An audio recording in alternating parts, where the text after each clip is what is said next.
মাফ হবে, আল্লাহর আদালতে 10 গুণ মর্যাদা বেড়ে যাবে। हर के बाशुद आमिले सल्लू मुदन आतिशे दोज़ख शवद बरवे हराम। আল্লাহ বেশি বেশি দরুদের আমল করার তৌফিক দান করুন। জেলাফি না থাকলে দরুদ পড়তে ভালো লাগে কোন তো কি চট্টগ্রামের মানুষ দরুদ বেশি হবে না কম? তাহলে 10 মিনিট পরে বইয়া যান কেন? পড়লে পড়বেন সারা রাত। থানবী রহমতুল্লাহের নাম শুনছেন? কথা কয় না। তো এক জায়গায় গেছে, এখন ওখানে সবাই ক্যাম করে। কি করে? দরুদে ক্যাম করে। এখন থানবীকে বলে, হযরত আমাদের এখানে তো ক্যাম করে, আপনি কি করবেন? তোমরা কি করবা? করলে কিন্তু করতেই হবে, আর না করলে কিন্তু নাই।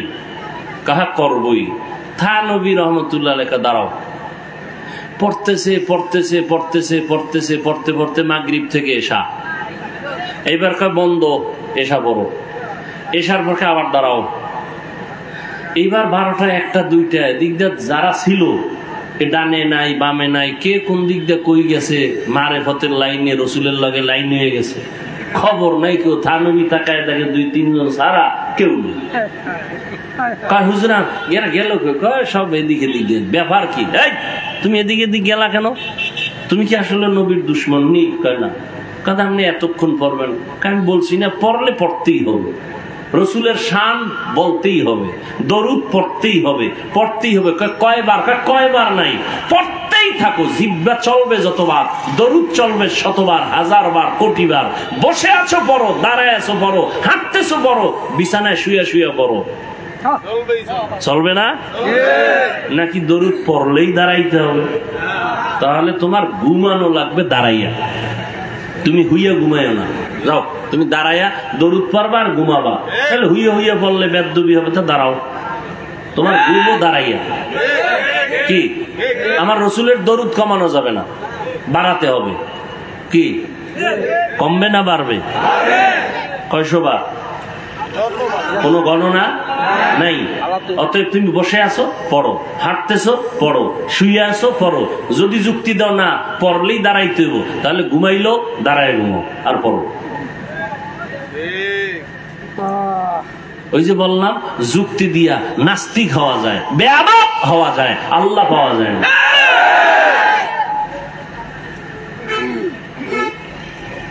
আল্লাহ আল্লাহ কি বললেন? হে রাসূল করিম সাল্লাল্লাহু আলাইহি ওয়াসাল্লাম, আপনাকে আমি দুনিয়াতে পাঠাই নাই, হ্যাঁ পাঠিয়েছি জগৎ সমূহের রহমত হিসেবে। এ হলো আয়াতের তরজমা। এবার আসেন হাদিস। নবী বলেন, কুল্লু উম্মতি ইয়াদখুলুনাল জান্নাতা ইল্লা মান আবা। সব উম্মতরা জান্নাতে যাবে। নবী কয় সব উম্মত জান্নাতে যাবে, কিন্তু যে আমি মুহাম্মদ রে মানে না সে যাবে। কিলা মান আবা। এই উঠা বসা করলে মোনাজাত দিব। আল্লাহ তো বৃষ্টি দেওয়াই ভালো ছিল। কিছু মানুষ ওই যে শুকর আদায় নাই, নেমো খারাম পাইলে আরো চায়। এক বুড়ি বলতেছে, ইতিহাসের পৃষ্ঠায় দেখছি মুসা নবীকে, ও মুসা কই যাও? আল্লাহর সাথে কথা বলতে যাই। আমার 2টা প্রশ্ন আছে, একটু জিগে তো। কি কয়? আল্লাহ আমার বানাইছে কেন? একটা ভাঙ্গা ঘরে থাকি, হুদা আমার কোনো কষ্ট জীবনতে বানানোর দরকারটা আছে কি? তো মুসা নবী আবার ফেরার পথে কয়, ও মুসা জিগেই শুনি। কহ তো কি কইছে আল্লাহ? কয় শুকর আদায় করো। আমার ঘর নাই, নিয়ামত পাইলে না শুকর আদায় করো? কিছুই তো পাই না, আছে একটা ভাঙ্গা দরজা নাই। এ কওয়ার পর একটা বাতাসে যেডু ছিল এডু নিয়ে গেছে। বুড়ি কয়, আল্লাহ তুমি মাফ করে দাও, এটাও একটা আমার জন্য কি নিয়ামত। তো প্রতিদিন বৃষ্টি, বৃষ্টি তো হওয়াই দরকার ছিল। আল্লাহ সুযোগ দিছে, গ্রহণ করেন না। মন চাইছে বসছেন, মন চাইছে উঠে গেছেন, মন চাইলে পান খাইতেছেন, মন চাইলে বিড়ি টানতেছেন, চা পান করতেছেন। না মস্কারি মনে করছেন কোরআনের মাহফিলে? নাটকের মঞ্চ মনে করছেন? মন চাইলে বসবেন, মন চাইলে উঠে যাবেন। এই মজলিসটার দাম কত আপনার জানা আছে?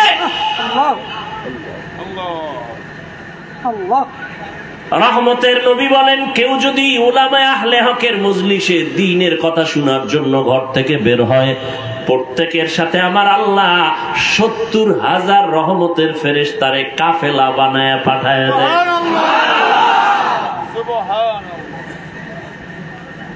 এখানে আসিয়া বসার সাথে সাথে আল্লাহ ঘোষণা দেয়, যত মানুষ বসছে সবার গুনাহ মাফ। 2 ঘন্টা না খাইলে মরবেন, আর পান খাইলে পেট ভরবে, পানি পান করলে পেট ভরবে। আসলে এখন তো মিডিয়া এক জ্বালা। আমরা যাদের নেক দোয়ায়ের দূর আসছি, এরা বয়ানে যখন বসছে দেখছি কির মুরব্বী আর বুড়া গুড়া সামনে কথা কইছে, সামনে যা পাইছি না মারছে গায়ের উপর। সামনে যা পাইছে, একজন পান খাই দিচ্ছে, আর কি ধান করে থাপ্পড়। কি মনে করছো বয়ান এমনি সোজা? এত হেদায়েতের রহমতের বৃষ্টি আসা এত সোজা?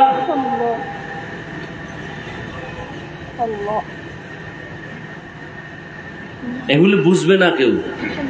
ওই যে আমাদের নায়েবে আমিরুল মুজাহিদিন সৈয়দ ফয়জুল করিম রহমত দামাত বারাকাতুহুম বয়ানের মোনাজাত দিতেছেন, একজনে কানে কানে কথা বলতেছে, তো একটু ধাক্কা দিছেন। এটার মিডিয়াওয়ালারা খুব প্রচার করছে, মোটামুটি একেবারে ফরজে আইনের মতো সব পাইছে। বেয়াদব কোথাকার! আলেমের দুশ্মন আল্লাহ হেদায়েত দিক, না হয় ধ্বংস করে দিক। যারা আলেমের পেছনে ষড়যন্ত্র করে, দুশ্মনী করে, মানুষের কাছে ইজ্জত নষ্ট করে, আল্লাহ হেদায়েত দিক, না হয় ধ্বংস করে দিক।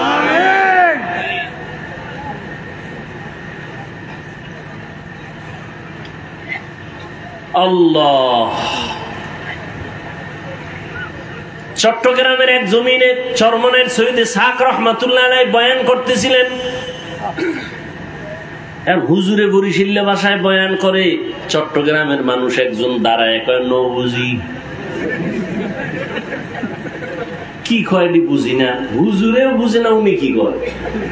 হুজুরে পাশের লোকের কয়, কি কয়? হুজুর আপনার কথা বলে বুঝে না। চুপ করতে কয়, আমি তো দেখতেছি হেদায়েতের আলো দেখা যাইতেছি। ওই বয়ানে এমন কান্না যে চট্টগ্রামের মানুষ কান্না করেছিল। সবাই তার হাতে হাত দিয়া বলে, হুজুর আমাদের তওবা করায়া দেয়। সব জায়গায় চালাকি আর বেয়াদবি চলে না, সাবধান। কোরআন হাদিসের ওয়াজ চলবে সারা রাত, সারা রাত 2-1 ঘন্টা চলবেই তো। 2 ঘন্টা চা না পান করলে, পানি না পান করলে কি হইব? পাগল হয়ে যায়। বিড়ি করে না, বিড়ির জন্য পাগল। দেখেন না, রোজার মাস ইফতারি খাইয়ে একামতের আগে 1 বিড়ি লাগবেই।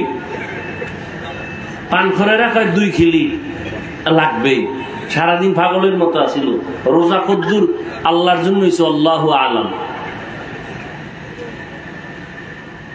হায় হায় হায়। এরপরে মাহফিল হইব, দিনের মাহফিল, বেহেশতের বাগান, মানুষ কোরআনের অসুন্দর। আর এক জায়গায় মিলাইছে মার্কেট, হ্যাঁ নারী পুরুষ সমানে, জাহান্নামের আর এক বাগান। কি মাহফিলে হয় না? কেন মার্কেট কেন? আচ্ছা, 2-1টা মার্কেট দোকান থাকতে পারে, অনেক দূর থেকে লোক আসছে, একটু কিছু ক্ষুধা লাগলে খাবে, এই তো। কিন্তু এমন দোকান কেন যে মহিলারা হেন আইয়া এরপরে ঘুরবে, যুবকরাও ঘুরবে? কারণ কি? এই কবিরা গুনাহ ওই মার্কেটে হইতেছে, আর এটা হইলো বেহেশতের বাগান। ওই গুনার দায়ভার কে নিবে? বক্তা না কমিটি? কে নিবে? আল্লাহ ভালো জানেন। এগুলি বলি মাত্র, এগুলি কি সম্ভব? হ্যাঁ, একটা জায়গায় সম্ভব। এই চট্টগ্রামের কান সজা গলারা শুনে নাও, একটা জায়গায় সম্ভব। 3 দিন 4 দিন পর্যন্ত ইসলামের এই আলোচনা চলে, কোরআনের বয়ান চলে, জিকির চলে, চরমনাই যাও। এই 3-3.5 দিন বিশাল মানুষের সমাগম, বড় বড় মাঠ, বিশাল মাঠ, লক্ষ লক্ষ মানুষ। 3-3.5-4 দিন ঘুরবা, একটা মহিলা কেন, একটা মেয়ে বাচ্চাও খুঁজে পাবা না। এবং দোকান আছে হাজার হাজার, কিন্তু খেলনা নাই, কোনো খেলনার দোকান নাই, কোনো বেলুনের দোকান নাই। ওয়াজেতে যাইতেছে, এটা কোন জায়গা? জায়গাটার নাম কি? বয়ান পরে বাড়ি যাইব, হ্যাঁ একজনে বেলুন কেউ কইতো নাইলো, ওয়াজে বেলুন লইছি, মোনাজাতে চাইছিলাম তো আল্লাহ জায়গায় দিয়ে লইছে। নিমক হারাম, মূর্খ কোথাকার। ওয়াজে আসছো বেলুন কিনতে, বেলুন কিনতে আসছো ওয়াজের প্যান্ডেলে, খেলনা কিনতে আসছো।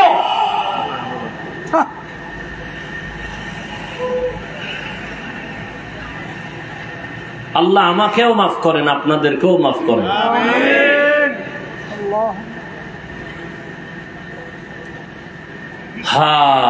হাদিসের তরজমান একটু খেয়াল করেন, অনেক ঝামেলার সমাধান আছে হাদিসটার মধ্যে। নবী কি বললেন?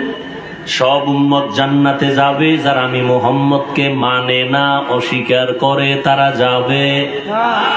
সাহাবায়ে কেরাম বললেন, নবী একটু বলবেন আপনাকে কে মানে কে মানে না? নবী এবার জবাব দেন, মান আতাআনি দাখালাল জান্নাহ ওয়া মান আসানি ফাকাদ আবা। যে আমার অনুসরণ করে জান্নাতি, যে বিরোধিতা করে সে আমাকে অস্বীকারী জাহান্নামী। তরজমা শেষ। এবার হাদিস দিয়ে একটু খুব চিকন কথা খেয়াল করবেন, আমাকে জবাব দিতে হবে আপনাদের। নবী বলছেন সব উম্মত জান্নাতে যাবে, যারা আমি মুহাম্মদকে অস্বীকার করে তারা জান্নাতে। এবার খেয়াল করেন, সাহাবায়ে কেরাম প্রশ্ন করলেন, ইয়া রাসূলুল্লাহ আপনাকে অস্বীকার করে কারা, একটু জানতে চাই। এখন নবী জবাবটা কি দেয় শুনেন। সাহাবায়ে কেরাম বললেন, ইয়া রাসূলুল্লাহ আপনাকে অস্বীকার করে তারা কারা? নবী জবাব দিতে গিয়া বললেন, মান আতাআনি দাখালাল জান্নাহ। যে আমার অনুসরণ করে, অনুকরণ করে, ইত্তেবা করে, ইতাআত করে, জান্নাতি। প্রশ্ন কি করছে? আপনাকে অস্বীকার করে কারা? নবী যে প্রথম কথাটা বললেন, প্রশ্নের জবাব, জবাবের লাগে খবরই নেই। সাহাবায়ে কেরাম বললেন, রাসূল বলেন কারা আপনাকে অস্বীকার করে মানে না। নবী ওই জবাবটা ডাইরেক্ট না দিয়ে একটু শেষে কথা বললেন, কিন্তু প্রথম বললেন যে আমার অনুসরণ করে, অনুকরণ করে, ইত্তেবা করে, ইতাআত করে সে জান্নাতি। তার মানে হলো সে নবী মানে, সে নবী। আচ্ছা এবার বিপরীত কথা কি দাঁড়াবে? এটা আপনাকে বলতে হবে। যে নবীর অনুসরণ করে জান্নাতি, তো বিপরীত কথা কি দাঁড়ায়? যে নবীর অনুসরণ করে না সে নবী মানে। কিন্তু নবী এ কথা বলেন নাই। তো নবী কি বলছেন এই পয়েন্টটা খেয়াল করেন। নবী বলছেন শেষে, মান আসানি ফাকাদ আবা। যে আমার বিরোধিতা করে সে আমাকে অস্বীকারী হিসাবে জাহান্নামে যাবে। আমার অনুসরণ করে না সে আমাকে অস্বীকার করে, নবী এটা বলেন নাই। বরং নবী বলছেন যে আমার বিরোধিতা করে সে আমাকে অস্বীকারী হিসাবে জাহান্নামে যাবে। এখান থেকে কি বুঝলেন? দুইটা পয়েন্ট বুঝলাম। নবীর অনুসরণে যারা নাই এরা দুই দল। এরা কয় দল? নবীজির অনুসরণ যারা করে না এরা কয় দল? দুই দল। এক দল দরুদি আর এক দল বিরোধী। একদল দরুদি আর একদল বিদ্রোহী আর একদল আগ্রহী। আচ্ছা একটু উদাহরণ দেই, কথার কথা একদম যুবকের জিজ্ঞাসা, এই যুবক নবীজির মহব্বতে দাড়ি রাখো না কেন, টুপি পরো না কেন? খেয়াল করেন, যুবক কয় হুজুর আসলেই নবীজির মহব্বতের আদর্শের দাড়ি রাখা দরকার, টুপি পরা দরকার, পারি না, চেষ্টা করি, একটু দোয়া করেন।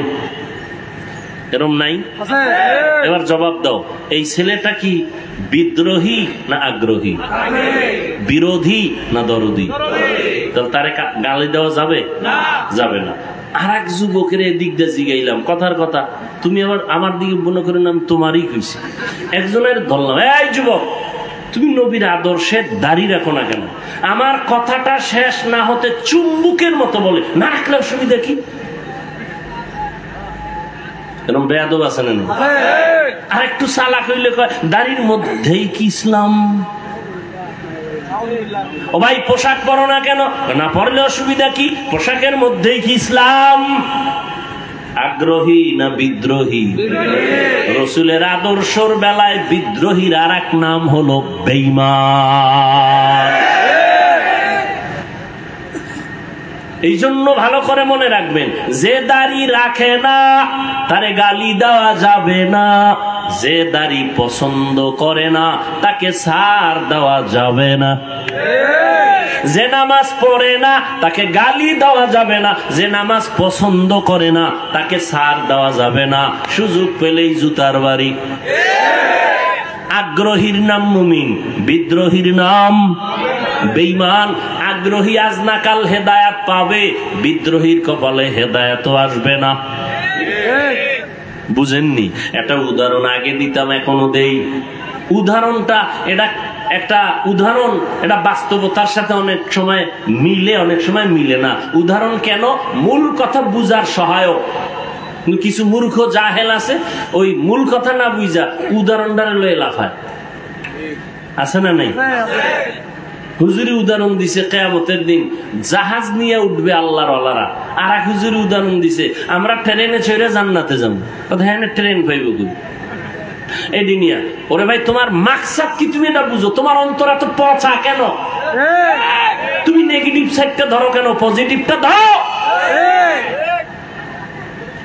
তোমার অন্তর এত খারাপ কেন? তোমার উপরে কার বরদোয়া লাগছে বলো তো বাবা? তুমি মুসলমানের সন্তান, তুমি এমন কেন করো ওলামায়ে কেরামদের সাথে? কারণ কি? কি চাও তুমি? দোকানে মিষ্টি অনেক সুন্দর, মিষ্টি অনেক খুব সুন্দর, এক গরিবের মনে চায় খাইতে, কিন্তু কি নাই। দোকানের সামনে তার একটা কৌশল করছে, লোকের ডাকে এই কই যাও, কয় বাড়ি, মিষ্টি নিয়ে যাও, অনেক সুন্দর, যদি ভালো নয় জুতার বাড়ি আমারে দিও। তুই নিজের মনে চায় খাইতে পারে না। এত সুন্দর একবারে শুনা ও আধা কেজি 1 কেজি মিষ্টি নিতে নিতে মুহূর্তে মিষ্টি নেই। মালিকে কয় এই লোকটা কইতো না ইয়া আমার অ্যাডভারেজ করে ডাকছে, এই মিয়া দিগায়ও তুমি মিষ্টির স্লোগান দাও, তুমি খাও না কেন? কয় ভাই মাফ করবেন সাহেব, আমার কাছে কি নেই, টাকা নাই। কথা হলে তুই জনমের মতো বইয়া মিষ্টি খা। বাড়িতে কয়জন আছে? 6 জন। এর প্যাকেট করে বাড়িতে দে, 1 টাকাও লাগবে না। এ আগ্রহী। কি কি আর এক বিদ্রোহী গেছে, টাকার বান্ডিল একটা পকেটের মধ্যে ডাক দেয়, যাও কই বাড়ি, বলো এখানে ঢুকবি না, এটি মিষ্টি রসের গল্লা না, সব মাটি দিয়ে বানাইছে, মাটির গল্লা, একটাও ভালো না। কারণ কাস্টমার যারা দৌড়ায় ফিরে যায়, মিষ্টি নেয় না, সারাদিন এরকম কবর ভরে। এইবার মালিকের মেজাজ ঠান্ডা না গরম? ও একা ভাই আপনি মনে কষ্ট পাইছেন না? কোনো টেনশন নাই। কয় সমন মিষ্টি আছে? না বেশি না, 50। টাকার বান্ডিল। তোর জুতার বাড়ি দিমু, ঝাড়ুর বাড়ি দিমু, তুই যদি 1000 কোটি টাকা দাও তোর কাছে মিষ্টি দিব না, কুত্তারে খাওয়াবো। আগ্রহী না বিদ্রোহী? বিদ্রোহী। তুই বিরোধিতা করলি কেন? টুপি পড়তে পারো না, দাঁড়িয়ে রাখতে পারো না, নামাজ পড়তে পারো না, আফসুস থাকবে অন্তরে। বিরোধিতা কেন? তুমি না পড়লে অসুবিধা কি? এই বেয়াদবি কথা বলার সাহস তোমাকে কে দিয়েছে? দাড়ি না রাখলে অসুবিধা কি? এই কথা বলার সাহস তোমাকে কে দিয়েছে? তুমি বলতে পারো দরকার রসুলের আদর্শ দরকার, পারি না, একটু দোয়া কইরেন, চেষ্টা করবো। না পারলে অসুবিধা কি? দাড়ির মধ্যে কি ইসলাম? টুপির মধ্যে কি ইসলাম? তা টুপির মধ্যে ইসলাম নাই, দাড়ির মধ্যে নাই, তো ইসলাম তোর বাবায় আলমিরা আটকায় রাখছে, কোথায় ইসলাম বাইর কর? দাড়ির মধ্যে নাই, টুপির মধ্যে নাই, পোশাকের মধ্যে নাই, তুই ইসলাম কই? ক্ষমতার চেয়ারে ইসলাম না, ক্ষমতার চেয়ারে বইলি ইসলাম। আল্লাহ হেদায়েত দান করে। হাদিসটা বুঝলেননি? কি যে দাড়ি রাখে না তারে গালি দেওয়া? আগে বুঝতে হবে সে কি আগ্রহী না বিদ্রোহী। আর যে দাড়ি পছন্দ করে না তাকে ছাড় দেওয়া? ব্যবধানটা বুঝছেন তো? ওই আমলওয়ালারা একজনে বেনামাজির দেখ সি সি করে তারায় দেয়, দূর বেনামাজি বেনামাজি। তোমার নামাজ কবুল হইছে গ্যারান্টি করি, যদি কবুলই হইতো তো বেনামাজির সিসি খাও কেন? তুমি তারে আরো কাছে ডাকো, বুঝাও, মসজিদে দাওয়াত দাও। রোগকে ঘৃণা করো, রুগীকে, পাপকে ঘৃণা করো, পাপীকে। তার মানে কি তার কাছে যাওয়া যাবে না? তার কাছে বেশি যাইতে হবে, পাপ দূর করতে হবে, রোগ দূর করতে হবে, তাকে সুস্থ বানাইয়া আমার কাছে বসাইতে হবে। হাদিস নিয়ে কিছু কথা বললাম, এবার আসেন আয়াতের উপরে সংক্ষিপ্ত কিছু কথা। ওয়ামা আরসালনাকা ইল্লা রাহমাতাল লিল আলামিন। আল্লাহ কি বললেন? হে নবী, আমি আপনাকে দুনিয়ায় পাঠাই নাই। হ্যাঁ পাঠিয়েছি, জগৎ সমূহের জন্য রহমত করে। ঘুরাইয়া বললেন কেন? ডাইরেক্ট যদি বলতেন আল্লাহ হে নবী আমি আপনাকে রহমত করে পাঠাইলাম, আগে কেন বললেন পাঠাই নাই? হ্যাঁ পাঠিয়েছি। ঘুরাইয়া বললেন কেন? ফিআলুল হাকিম লা ইয়াখলু আনিল হিকমা, হাকিমের কোন কাজ হিকমত থেকে খালি না। আল্লাহ বুঝাইতে চাইলেন, ও নবীরা আশিকের দলেরা, আমি তোমাদের জেহেনটা পরিষ্কার করে দিলাম। নবী আমি ঘুরাইয়া বলার কারণ, আমার নবীকে যে পাঠাইছি পুরাটাই নবীর রহমত, রহমত ছাড়া নবীর মধ্যে কিছুই নাই। এজন্য নবীর কথার আগে রহমতের কথা। আমি আল্লাহর কথার আগে গরম। কি গরম? আল আসর ইন্নাল ইনসানা লাফি খুসর, সব মানুষ জাহান্নামী জাহান্নামী জাহান্নামী। কে কয়? আল্লাহ। আল আসর ইন্নাল ইনসানা লাফি, সব মানুষগুলো জাহান্নামে যাবে। আল্লাহ কয় কিন্তু, কিন্তু আছে দোনোজনার কথায়, কিন্তু আল্লাহর প্রথম আওয়াজ হলো আগুন। নবীজি সব উম্মত জান্নাতি, সব উম্মত জান্নাতি, কুল্লু উম্মতি ইয়াদখুলুনাল জান্নাহ। এরপর একটু একটু দাঁড়াও, সব না, যারা আমাকে মানবে না তারা জান্নাতে যাবে না। কারা আপনাকে মানবে না, কারা আপনাকে মানে না, কারা আপনাকে অস্বীকার করে? নবী বলেন যারা বিরোধিতা করে তারা অস্বীকার করে, যারা বিরোধিতা করে না ওরা অস্বীকারের মধ্যে না। হ্যাঁ, এবার আমি তর্জমা করলাম জগৎ সমূহের রহমত। অনেকে তর্জমা করে জগৎ, উভয় জগতের জন্য রহমত। উভয় জগৎ মানি দুনিয়ার জগৎ, পরকাল জগৎ না। না, জগৎ তো আরো আছে। রুহের একটা জগৎ আলাদা, মায়ের গর্ভের জগৎ আলাদা, দুনিয়ার জগৎ আলাদা, কবর জগৎ আলাদা, হাসর জগৎ আলাদা, জান্নাত ও জাহান্নামের জগৎ আলাদা। আল্লাহ কয় সব জগৎ অর্থাৎ জগৎ সমূহের জন্য আমি হলাম রব্বুল আলামিন, আমার বন্ধু মুহাম্মদের বানাইলাম রাহমাতুল লিল আলামিন। রুহের জগতের জন্য আমার নবী রহমত, মায়ের গর্ভের জগতের জন্য নবী আমার রহমত, দুনিয়ার জগতের জন্য নবী আলাদা রহমত, কবর জগতের জন্য নবী আলাদা রহমত, হাসর জগতের জন্য নবী আলাদা রহমত, জান্নাত ও জাহান্নামের ওই জগতের জন্য আমার নবী রহমত। জান্নাতের জন্য রহমত, জাহান্নামের জন্য নবী রহমত। জান্নাতের জন্য রহমত বুঝা যায়, জাহান্নামের জন্য এটা কেমনে বুঝি? ভিন্ন আলোচনা আজকে করা হবে না। রুহের জগতের জন্য নবী কেমন রহমত ভিন্ন আলোচনা, মায়ের গর্ভের জন্য ভিন্ন আলোচনা, কবর জগতের জন্য ভিন্ন আলোচনা, হাসর মাঠের জন্য আমার নবী এককভাবে রহমত। মুসা নবী নয়, ঈসা নবী নয়, ইব্রাহিম নবী না, আদম নবী না, কে? কথা হয় না। আমার আপনার মায়ার নবী, রহমতের নবী আমার। আমি শুধু দুনিয়ার জন্য নবী কেমন রহমত মাত্র 10 মিনিটে আমি শেষ করব, কিন্তু আলোচনা তো শেষ করা যাবে না, শেষ করার বিষয় না। কত মুমিন মুসলমান নবীরা আশেক, নবী দুনিয়াতে আসার আগে নবীর নামে গুণগান। নবী আসেন নাই, গুণগান চলতেছে, নবী বেঈমানের জবানেও চলতেছে নবীর নামের গুণগান। নবীর নামের গুণগান।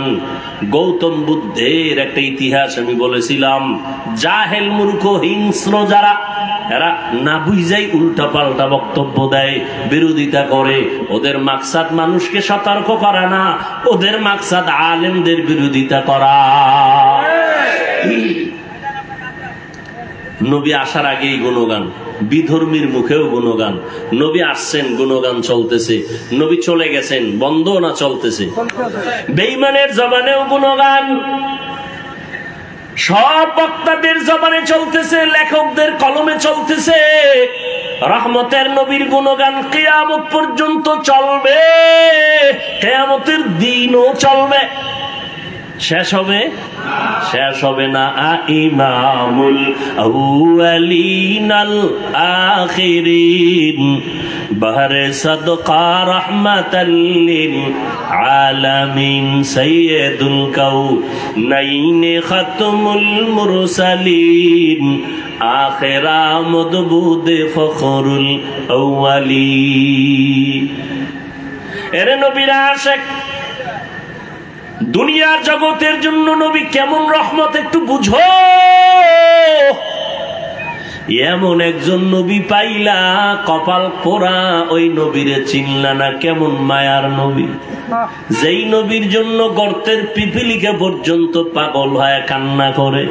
ইতিহাস জানো না রে বাবা, যেই নবীর জন্য মরা গাছে কান্না করে। উস্তুনে হান না না আজহাজ রে রসুল নালামি জাদ হাম চুয়ার বাব উকুল। রহমতের নবী, খেজুর গাছ মরা, নবী ওটাকে ট্যাক লাগায় খুতবা পড়েন জুমার ঈদের। কিছুদিন পরে এটাকে বাদ দিলেন, নতুন একটা মিম্বর বানাবেন। মানুষ যেমন কান্না করে, মরা খেজুর গাছ এমন কান্না শুরু করলো। নবী বলেন, কেন কাদরে খেজুর গাছ, কি চাও? আমি দোয়া করি। আপনার বিরহের বেদনায় কাঁদি, আপনার একটু সোয়া লাগতো, আমার ভালো লাগতো। আপনি এখন আমারে বাদ দিয়ে দিছেন, আমার এই বিরহের বেদনা সহ্য করতে পারি না। এরে নবীর আশিক, নবী বলে, তা কি করব?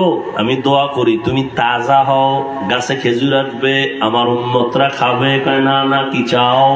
বলে, ইয়া রাসূলুল্লাহ, আপনি আমার জানাজা পড়বেন, আমাকে দাফন করবেন মানুষের মতো, কিয়ামতের দিন আপনার সাথে আমাকে জান্নাতে রাখবেন। নবীকে করলাম, দাফন করলেন।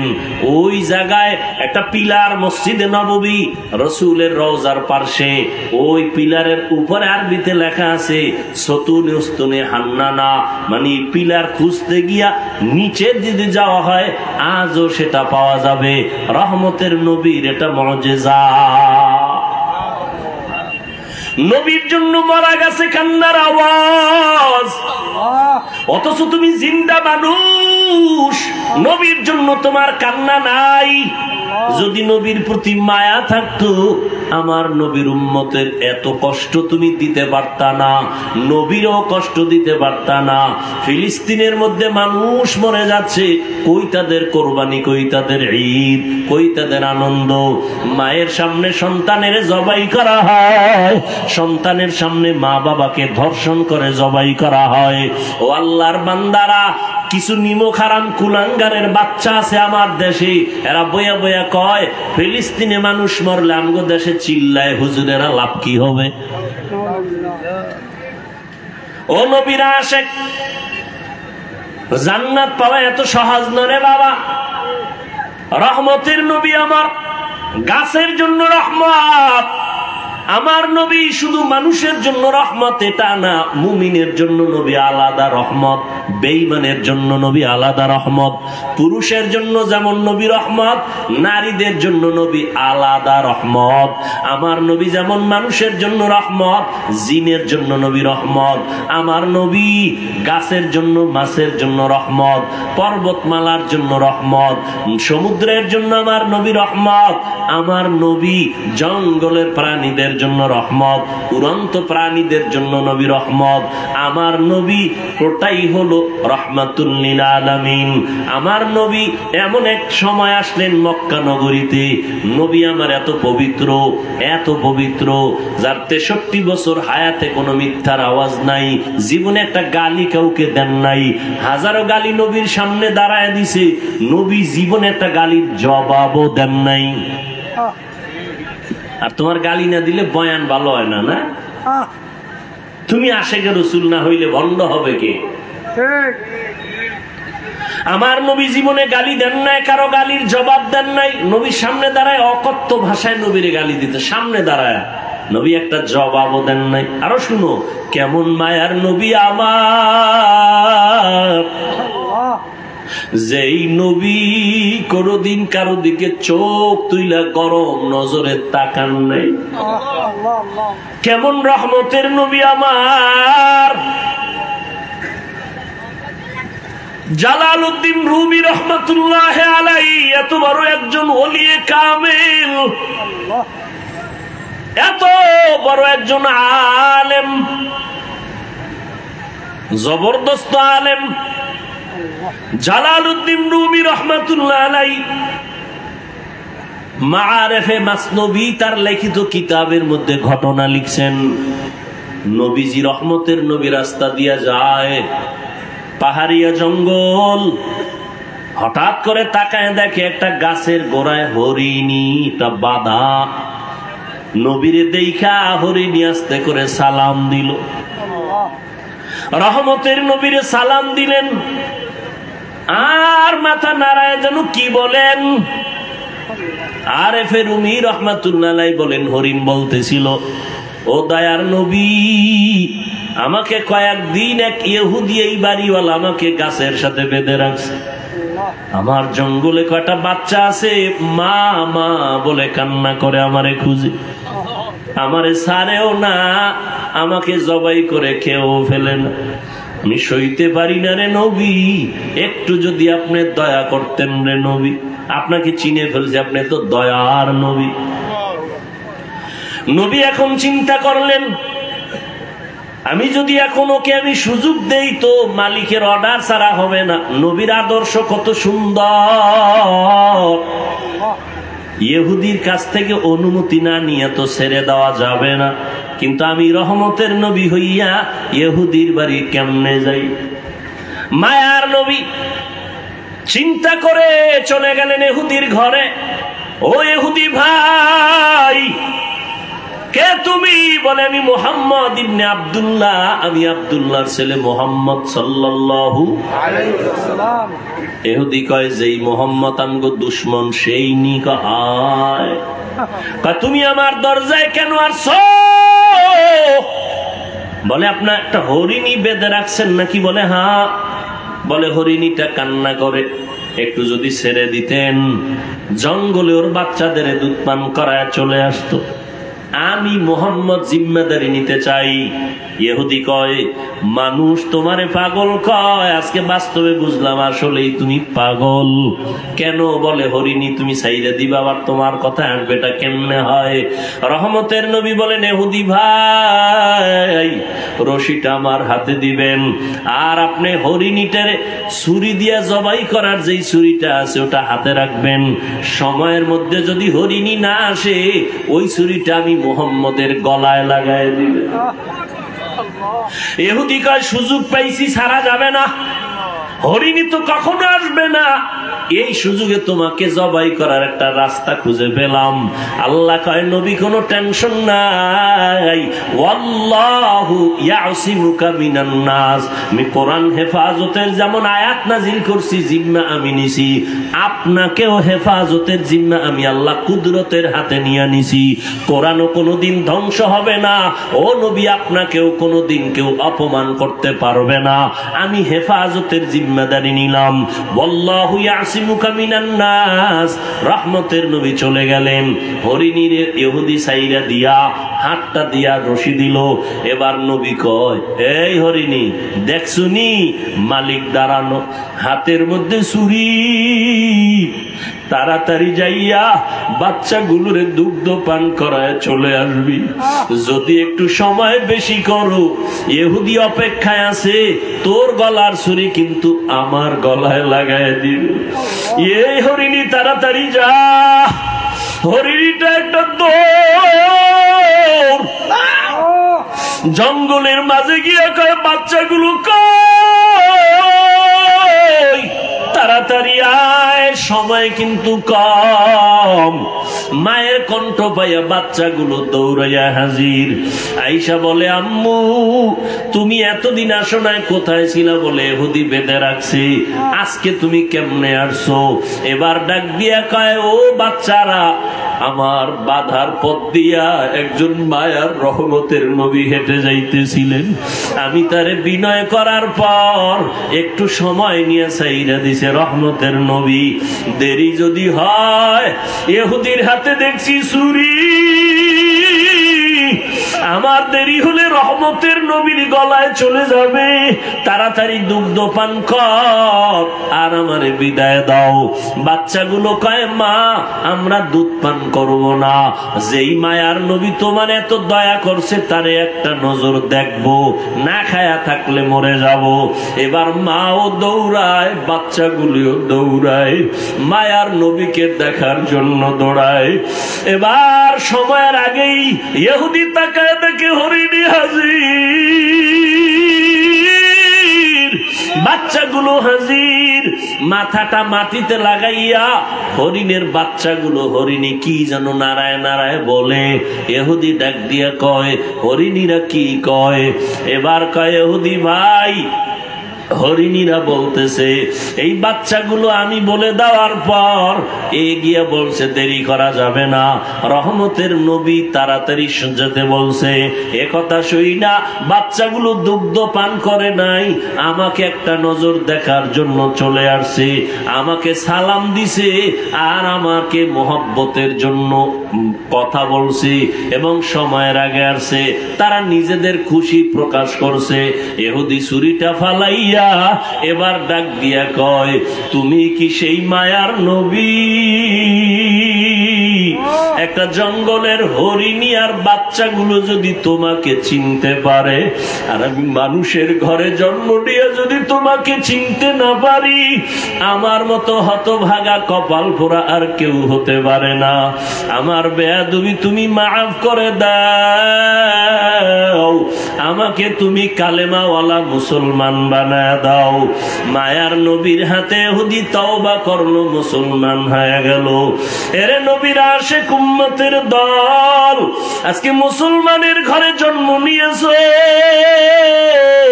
পায়ে ধরে ধরে সব আলেম ওলামারা বুঝায় রে বাবা, আমিও মুসলমান তুমিও মুসলমান, আমার আল্লাহ তোমার আল্লাহ এক, তোমার আমার নবী এক, কাবা এক, ধর্ম এক, কোরআন এক। তোমারে পায়ে দইরা কেন বুঝানো লাগবে? তুমি টুপি পরো, নামাজ পড়ো, পর্দা করো, হালাল খাও। আজকে বেঈমান রে বুঝাইলে তো সোজা হয়ে যাইতো, কিন্তু তুমি কেন টুপি পরতে চাও না রে বাবা? টুপির কারণে তো মাথা গরম হয় না রে বাবা, টুপি তুমি কেন পরতে চাও না?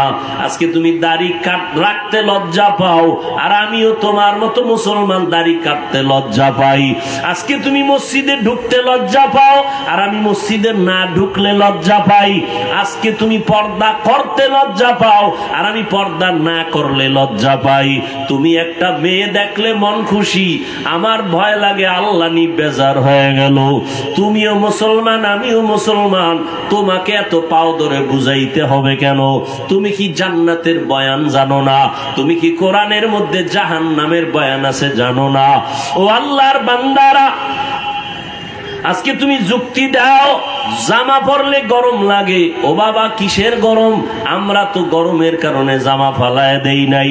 টুপি মাথায় দিলে মাথা গরম, এ কারণে টুপি ফালায় দেই নাই। কারণটা কি বাবা? এই যে যাও কোর্টে আদালতে যাও, ওই উকিল ব্যারিস্টার বিচারকরা মুজা পরে, আবা কাবা পরে, উপরে কোট পরে, প্যান্ট শার্ট মোটা পরে। এই গরম হোক আর শীত হোক এই পোশাক তাদের লাগবে। র্যাবের চাকরি যারা করে এদের র্যাবের পোশাক লাগবে, যত খারাপ লাগুক খুলিয়া তার চাকরিতে জয়েন দিতে দিবে না। ওরে নবীর মোহাব্বত যদি অন্তরেই থাকে, তোমার অন্তরটা তো নবীর জন্য এমন হওয়া উচিত। আমি খাইয়া থাকি না খাইয়া থাকি, আমার নবীর আদর্শের বাইরে যাওয়া যাবে না, নামাজ ছাড়া যাবে না, দাড়ি কাটা যাবে না। ও যুবক বাবা, আমি কিন্তু এতক্ষণ তোমাকে এত কথা বলছি, একবারও কিন্তু বলি না স্কুল ছেড়ে দাও, কলেজ ছেড়ে দাও, মাদ্রাসায় পড়ে হুজুর হও, দাড়ি লম্বা করে পাগড়ি লাগাও, একবারও কিন্তু বলি নাই।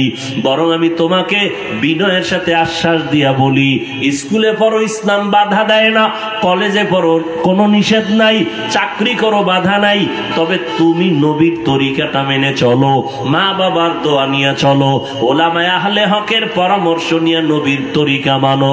তোমার মতো কত যুবক জীবনে মাদ্রাসায় পড়ে নাই, স্কুল কলেজে পড়িয়াও নামাজ পড়ে আছে না নাই? তুমি কেন পারবা না? তোমার মতো যুবক তাকায় দেখো, রাস্তায় গাড়ি চালায়, এক বেলার নামাজও বাদ দেয় না। বলো বাবা তুমি কেন পারবা না? তোমার মতো সন্তান দেখো আজকে শ্রমিকের কাজ করে, নদীর মধ্যে মাছ ধরিয়াও নামাজ ছাড়ে না, তুমি কেন পারবা না? আসলে কি আল্লাহর কোরআন মিথ্যা মনে করছো? না, আল্লাহর কোরআন কোনো মিথ্যা না। আম্মা জান আয়েশা রাদিয়াল্লাহু তাআলা আনহা, নবীজির কলিজার স্ত্রী, যে নবীর কোনো গুনাহ নাই, আম্মা জান বলেন আমি একদিন দেখি নবী আমার ঘরের মধ্যে বয়ে বয়ে গুনগুন করে কান্না করে। আমি জিজ্ঞাসা করলাম নবী আপনি কাঁদেন কেন? আমি আয়েশার কোনো বেয়াদবি হলো? না আয়েশা বেয়াদবি হয় নাই। কান্না করেন কেন নবী? নবী বলেন ও আয়েশা, কিয়ামতের কথা আমার মনে পড়ে গেছে, কিয়ামতের ময়দান বড় ভয়ঙ্কর হবে, ওই দিন আমার উম্মতের কি হালাত, এই চিন্তা পড়ে গেছি, আমার কান্না। আম্মা জান বলেন ও নবী হাসরের ময়দান কেমন ভয়ঙ্কর হবে? নবী বলেন ও আয়েশা, হাসরের ময়দানে সব নারী পুরুষ উলঙ্গ দাঁড়াবে, সূর্য মাথার কাছে চলে আসবে, জমিনটা সূর্যের গরমে তামা হয়ে যাবে, অন্যদিকে জাহান্নামের আওয়াজ আর গরম হাওয়া, আর একদিকে আমার আল্লাহ পাকের রাগান্বিত আওয়াজ, লিমানিল মুলকুল ইয়াউম লিল্লাহিল ওয়াহিদিল কাহ্হার।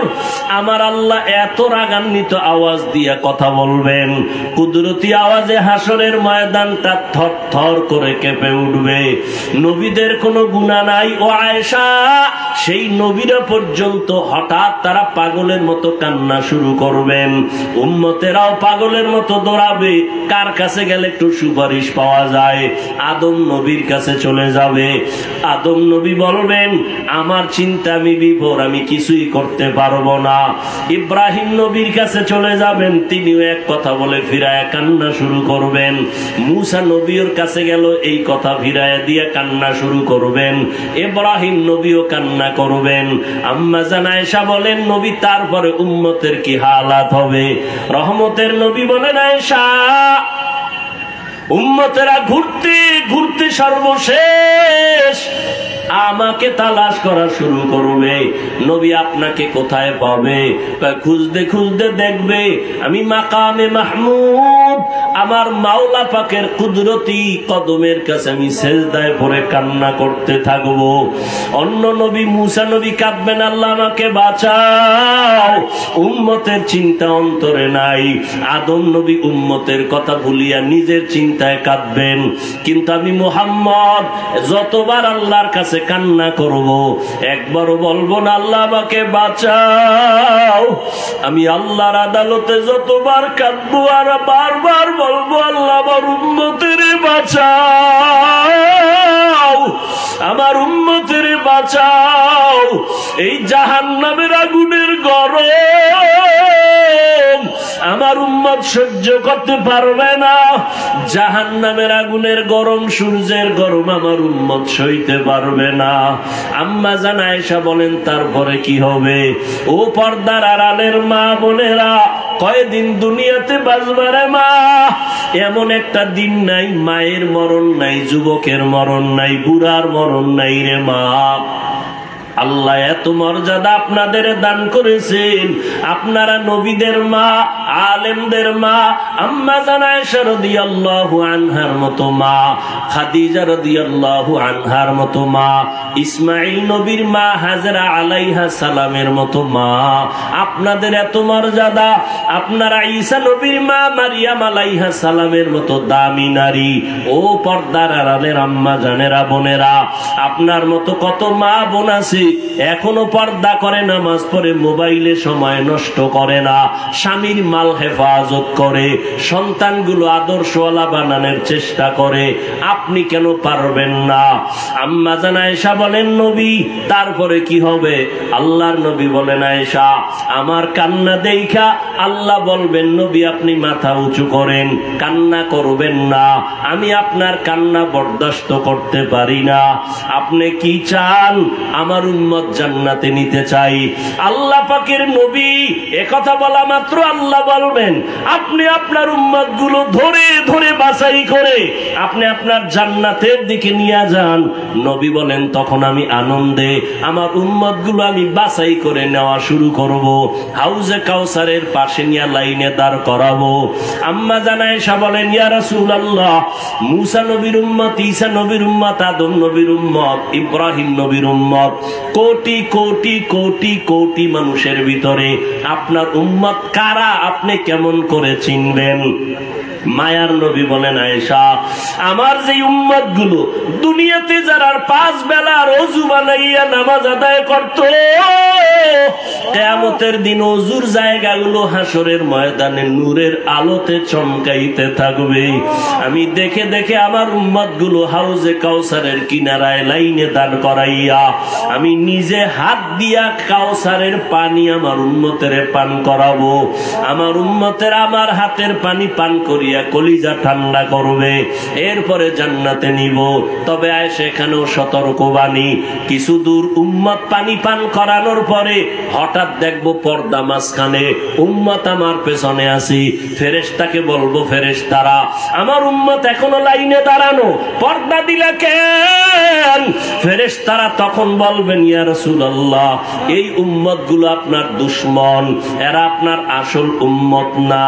আপনি দুনিয়া থেকে চলে যাওয়ার পর আপনার আদর্শ মতো চলে নাই, নামাজ পড়ে নাই, নিজেও নামাজ পড়ে নাই, যারা নামাজ পড়তো তাদেরও পছন্দ করে নাই, নিজেও দাড়ি রাখে নাই, যারা দাড়ি রাখতো তাদেরকেও পছন্দ করে নাই, নিজেও হালাল খায় নাই, যারা হালাল খাইতো তাদেরও পছন্দ করে নাই, নিজেও জিকির করে নাই, যারা আল্লাহর নামে জিকির করতো তাদেরও পছন্দ করে নাই। আম্মা জানকে নবী বলেন, এগুলো শোনার পরে আমি নবী রাগান্বিত ভাব নিয়া এই দুশমন উম্মত গুলোকে বলবো সোহকান সোহকা, তোমরা আমার থেকে দূর হইয়া যাও। লিমান গায়্যারা মিন বাদি, আমার পরে যারা দিনকে পরিবর্তন করে ফেলেছো, আমার সুন্নত জবাই করেছো, আল্লাহ পাক রব্বুল আলামিনের গায়বী আওয়াজ হবে ওই দুশমন গুলোর জাহান্নামের হ্যান্ডকাপ লাগাইয়া ধর, জাহান্নামের দিকে নিয়ে যাও। ও নবীর আশেক, তুমি আমি যতই আশেক দাবি করি না কেন, মনটার একটু জিজ্ঞাসা করো, কাউসারের পানির লাইনে দাঁড়ানোর পর কোন আমলের কারণে যদি আমার নবী তাড়াইয়াই দেয়, তখন আমার মা বাবা কেউ আপন থাকবে না, হাতের মধ্যে জাহান্নামের হ্যান্ডকাপ লেগে যাবে। ও যুবক বাবারা, ও বৃদ্ধ বাবাজিরা, অন্তরের বুঝাও, তোমার আমার মতো যুবক স্কুল কলেজে পড়ে, চাকরি করে, নামাজ পড়ে, তুমি আমি কেন পারবো না? এখনো সময় আছে, তওবা করে নাও। দুনিয়ার গরম, দুনিয়ার কষ্ট কিছুই না জাহান্নামের গরমের তুলনায়। এখনো যদি চিন্তা করো তওবার, মনে মনে আল্লাহকে বলো, ও দয়ার মালিক, এই ময়দানে মনে হয় আমার মতো গুনাহগার কেউ নাই। শয়তানের ধোকায় পড়ে গুনাহ করেছি, গুনার কারণে হাত না পাক, চোখ না পাক, জিহ্বা না পাক, অন্তর না পাক। ও আল্লাহ, কত নামাজ ছাড়লাম, কত দাড়ি কাটলাম, বেপরদায় চললাম। আজকে থেকে তোমার জাহান্নামের ভয়, কবরের আযাবের ভয় অন্তরে জমা করিয়া তওবার নিয়ত করলাম। হায়াতের মালিক তুমি, রিজিকের মালিক তুমি, সম্মানের মালিক তুমি। আর নামাজ ছাড়বো না, দাড়ি কাটবো না, বেপরদায় চলবো না, মা বাবাকে কষ্ট দিব না, নবীজির তরিকার বাহিরে চলবো না, ওলামায়ে কেরামের পরামর্শ নিয়ে মা বাবার দোয়া নিয়ে চলবো। তওবা করার মতো যদি নিয়ত করতে পারো, আল্লাহ মুহূর্তে তোমার জীবনের গুনাহ মাফ করবে। তবে সবার কপালে তওবা নসিব হবে না। আমার নবীজির নির্ভেজাল বয়ান শুনিয়াও আবু জাহাল কালেমা পড়ে নাই, আর ওমরের মতো বান্দা নবীকে জবাই করতে আসিয়াও কালেমা পড়ে ফেলেছে। এই দুনিয়াতে আবু জাহালওয়ালা কিছু অন্তরওয়ালা মালিক দুনিয়ার গুনায় মজা পাইয়া হাজারো বয়ান শুনিয়াও তওবা করবে না, বরং বাহিরে গিয়ে আরো বিরোধিতা করে গুনার পাল্লা ভারী করবে। আর একদল ওমরের মতো মেজাজওয়ালা ময়দানে আসার পরে মরণের কথা যখন স্মরণ হয়ে গেছে, অন্তর নরম হয়ে গেছে, কান্না করছে গোপনে, ও আল্লাহ গুনাহ তো কম করি নাই, আজকে থেকে আর করব না, দয়া করে তুমি মাফ করে দাও।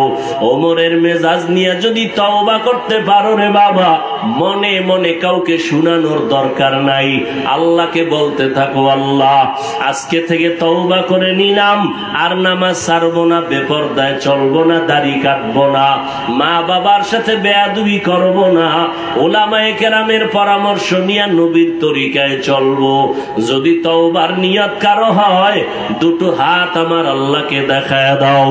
আয় আল্লাহ, হাতগুলো কবুল করে নেন, তওবা কবুল করে নেন, তওবার উপরে মজবুত হইয়া চলার মতো তৌফিক দান করেন, আমিন। আলহামদুলিল্লাহি রাব্বিল আলামিন, ওয়াসসালাতু ওয়াসসালামু আলা সাইয়্যিদিল আমবিয়া ওয়াল মুরসালিন ওয়া আলা আলিহি ওয়া